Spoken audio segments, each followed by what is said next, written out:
తక్కువ వయసులోనే చాలామంది క్యాన్సర్ బారిన పడుతున్నారు. దీనికి అనేక కారణాలు ఉన్నాయి. అందులో ఒక ప్రధానమైన కారణం ఈరోజు చెప్తాను.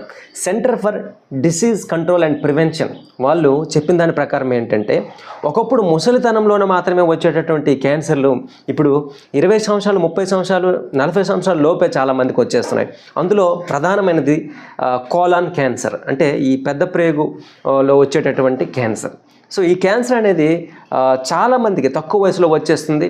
దీనికి కారణం ఏంటి అంటే, మనం వాడుతున్నటువంటి రకరకాల మందుల వల్ల, ఆహారపు అలవాట్ల వల్ల మన శరీరంలో ఉండేటటువంటి హెల్తీ గట్ మైక్రోబయం చనిపోవడమే, అది తక్కువ అయిపోవడమే అనేసి ఈ సిడిసి చెప్పడం అనేది జరిగింది. అందులోని భాగంగా నేను ప్రూఫ్ కూడా మీకు చూపించాను. 24 సంవత్సరాలకే ఒక అబ్బాయికి కోలాన్ క్యాన్సర్ రావడం జరిగింది మన దగ్గరకు వచ్చినటువంటి పేషెంట్కి. అలాగే గతంలో ఒక టెస్టిమోనియల్లో కూడా నేను చూపించడం జరిగింది.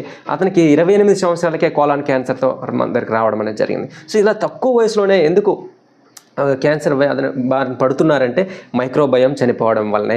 కాబట్టి ఈ మైక్రోబయంని రక్షించుకోవడం అనేది చాలా అవసరం. మనం అనుకుంటాం యాంటీబయాటిక్స్ తీసుకున్నాము, దాంతో చెడు బ్యాక్టీరియాతో పాటు మంచి బ్యాక్టీరియా కూడా చనిపోతుంది, అది మనకు చాలా అవసరము. కానీ మంచి బ్యాక్టీరియాని మళ్ళీ పెంపొందించే ప్రక్రియలు మనం ఏమీ చేయము.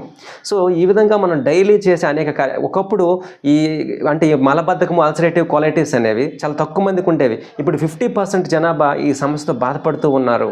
ఈ కేసెస్ అనేవి పెరుగుతూ వస్తున్నాయి అనేసి సిడిసి కూడా చెప్తుంది. కాబట్టి మనం మైక్రోబయంని పెంపొందించుకునే కార్యక్రమాలు అయితే చేయాలి.